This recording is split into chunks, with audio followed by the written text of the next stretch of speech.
proses hukum kasus korupsi impor gula tetapkan 2 tersangka dalam kasus dugaan korupsi pengadaan gas.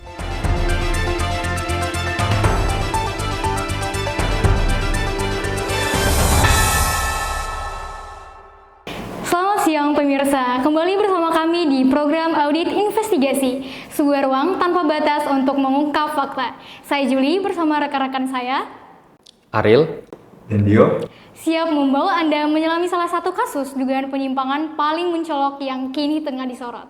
Betul sekali Juli, hari ini kita akan membahas tuntas tentang sebuah kasus yang berawal dari aduan masyarakat dengan dugaan korupsi berjamaah dan kini tengah dalam bidikan tim investigasi Kementerian ABC. Ini adalah kisah tentang dugaan pengaturan tender hingga penyerahan uang tunai di tempat publik. Dan kami akan memaparkannya secara rinci, mulai dari identifikasi awal permasalahan, program kerja audit investigasi yang ketat, hingga proyeksi rekomendasi yang akan kami sampaikan sebagai kesimpulan dari penelitian mendalam ini. Mari kita mulai. Kasus ini bermula pada tanggal 4 Januari 2024. Kementerian ABC menerima sebuah aduan, sebuah alarm bahaya yang menyuarakan dugaan penyimpangan serius. Nama saudara Fulan Hanoman dengan disingkat FH yang menjabat sebagai Kepala Bagian Umum Kementerian ABC. Disebut-sebut sebagai aktor utama dalam dugaan rekayasa proyek pembangunan Gedung Pusdiklat di Kota Biru, Provinsi Lingkaran. Proyek ini bukanlah proyek main-main, pemirsa. Gedung Pusdiklat ini dibangun atas lahan 1000 meter persegi milik Kementerian ABC dengan spesifikasi megah, luas bangunan 1500 meter persegi, setinggi 3 lantai. Anggaran yang digelontorkan pun fantastis, mencapai 50 miliar. Ironisnya, per 31 Desember 2023, proyek ini sudah dinyatakan rampung 100%. Berdasarkan berita acara serah terima antara PT UBA dan Kementerian ABC, dengan realisasi kontrak sebesar 50 miliar penuh, seolah semuanya berjalan mulus di atas kertas. Namun, ada beberapa petunjuk awal yang sangat mencurigakan, yang menjadi dasar bagi tim investigasi untuk bergerak. Petunjuk pertama, dan ini sangat krusial, adalah adanya tangkapan layar percakapan WhatsApp tertanggal 22 Desember 2022. Dalam percakapan itu, Saudara FH dengan gamblang memberikan arahan kepada bawahannya, Saudara WI, untuk membereskan agar PT UBA menjadi pemenang lelang proyek ini. Ini jelas mengindikasikan adanya persekongkolan tender yang terencana. Petunjuk kedua datang dari penelusuran media sosial dan sumber informasi lainnya. Terungkap bahwa Saudara FH dan Saudara Unggul Cahya dengan disingkat UC yang tak lain adalah pemilik PT UBA, adalah teman dekat sejak SMA. Keduanya sering terlihat bertemu di luar kota. Bukan hanya itu, Saudara UC juga diduga sering mengirimkan parsel lebaran dan tahun baru kepada keluarga Saudara FH.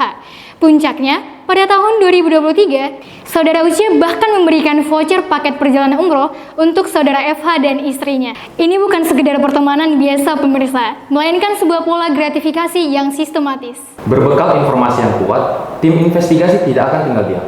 Mereka akan pengawasan langsung dan hasilnya sangat mengejutkan. Pada tanggal 15 Januari 2024, pukul 9 WIB, di parkiran Mall Pondok Jaya, Saudara FH terlihat bertemu dengan Saudara UC.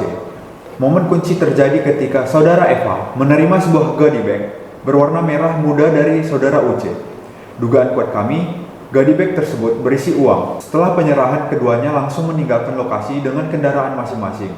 Saudara FH dengan mobil Fortuner bernopol B115FUL dan Saudara UC dengan sepeda motor Aerox bernopol B1234.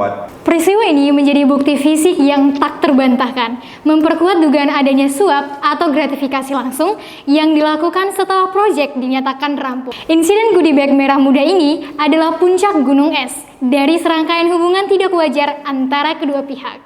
Hasil pengawasan pendahuluan ini tidak disia-siakan. Laporan hasil kegiatan pengawasan pendahuluan oleh tim Itjen Kementerian ABC yang diterbitkan pada tanggal 1 Februari 2024 secara tegas merekomendasikan untuk dilakukannya kegiatan investigasi resmi. Dugaan bahwa Saudari Fulman Hanoman telah menerima hadiah dari PT Unggul Bangunan Abadi berkaitan dengan proyek Gedung Pusdiklat ini naik ke level yang lebih serius. Pemirsa, untuk memastikan transparansi dan akuntabilitas, tim kami telah menyusun program kerja audit investigasi yang terstruktur, layaknya sebuah operasi rahasia yang terencana. Tahap 1, perencanaan dan persiapan. Kami akan mengumpulkan seluruh dokumen vital mulai dari RAB proyek, dokumen tender, kontrak, berita acara serah terima, hingga laporan pembayaran. Kami juga akan mengidentifikasi semua pihak yang terlibat dalam proses ini. Tahap yang kedua, pengumpulan bukti. Bukti ini adalah jantung dari investigasi kami. Kami akan melakukan wawancara mendalam dengan saudara FH, saudari EWI, anggota panitia lelang, PPK, KPA, hingga konsultan perencanaan dan pengawas. Tak hanya itu, kami juga akan melakukan analisis forensik digital terhadap percakapan dan aktivitas media sosial, serta yang terpenting, analisis transaksi keuangan saudari FH dan saudari UC, termasuk pelacakan aset dan aliran dana mencurigakan. Jika perlu, kami akan melibatkan ahli untuk melakukan pengujian fisik terhadap gedung Pusdikat guna memverifikasi kualitas dan kewajaran harga. Tahap yang ketiga, analisis bukti dan penarikan kesimpulan. Setelah semua bukti terkumpul, kami akan mengorelasikan setiap kepingan puzzle, mengidentifikasi modus operandi, menghitung potensi kerugian negara, dan merumuskan kesimpulan awal berdasarkan bukti yang ada. Tahap yang keempat, ada pelaporan dan rekomendasi. Ini adalah tahap final di mana kami akan menyusun laporan komprehensif yang berisi semua ketemuan, didukung bukti kuat, dan diakhiri dengan rekomendasi tegas. Berdasarkan seluruh temuan dan analisis mendalam kami, inilah kesimpulan hasil penelitian tim kami dan rekomendasi yang kami usulkan demi tegaknya keadilan dan integritas. Berdasarkan bukti kuat, mulai dari arahan tender via WhatsApp, gratifikasi berupa parcel dan umroh, hingga penyerahan goodie bag berisi uang, diduga saudara FH telah menyalahgunakan wewenang dan menerima suap dari saudara Unggul Cahaya, pemilik PT Uba. Tujuannya memenangkan PT Uba dalam proyek gedung Pusdikat meski beresiko merugikan keuangan negara. Oleh karena itu, kami merekomendasikan langkah-langkah konkret berikut. Tindak lanjut hukum segera. Hasil audit investigasi ini harus segera diteruskan kepada aparat penegak hukum yang berwenang, seperti Komisi Pemberantasan Korupsi atau kepolisian. Ini adalah kasus yang memerlukan penanganan pidana untuk mengusut tuntas dugaan suap, gratifikasi, dan persekongkolan tender. Sanksi disipliner tegas. Saudara FH harus segera diberhentikan sementara dari jabatannya. Proses sanksi disipliner sesuai di peraturan kepegawaian harus diterapkan secepatnya, dan jika terbukti bersalah, sanksi terberat harus diberikan untuk memberikan efek jerah. Audit forensik menyeluruh pada PT Uba. Tidak cukup hanya menyelidiki proyek ini, PT Uba dan semua proyek lain yang pernah dikerjakannya, baik di Kementerian ABC maupun instansi pemerintahan lain, harus diaudit forensik secara mendalam. Ini untuk mengungkap potensi jaringan atau pola korupsi yang lebih luas. Peninjauan ulang proyek dan pemulihan kerugian negara. Kualitas dan kewajaran harga pembangunan gedung Pusdiklat di Kota Biru harus ditinjau ulang secara independen. Jika ditemukan adanya markup atau pekerjaan yang tidak sesuai spesifikasi, upaya pemulihan kerugian negara harus segera dilakukan. Perbaikan sistem pengadaan. Kementerian ABC wajib melakukan evaluasi dan perbaikan drastis terhadap sistem pengadaan barang dan jasanya. Pengawasan internal harus diperkuat dan sistem whistleblowing yang efektif harus diterapkan untuk mendorong pegawai melaporkan praktik penyimpangan tanpa rasa takut. Pendidikan anti korupsi berkelanjutan. Seluruh jajaran pegawai Kementerian ABC, khususnya yang terlibat dalam proses pengadaan, harus mendapatkan pendidikan dan sosialisasi berkelanjutan mengenai risiko korupsi, gratifikasi, dan pentingnya menjaga integritas.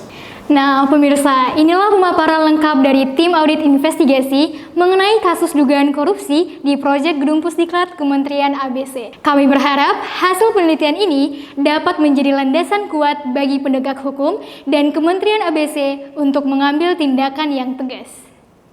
Ingat, transparansi adalah kunci utama dalam memerangi korupsi. Kasus ini adalah pengingat bahwa tidak ada celah bagi praktik-praktik ilegal dalam pengelolaan keuangan negara. Kami akan terus mengawal perkembangan kasus ini. Tetaplah bersama kami di audit investigasi untuk fakta-fakta terbaru dan analisa yang mendalam. Saya Juli. Saya Ariel. Dan saya Dio. Selamat siang dan salam integritas.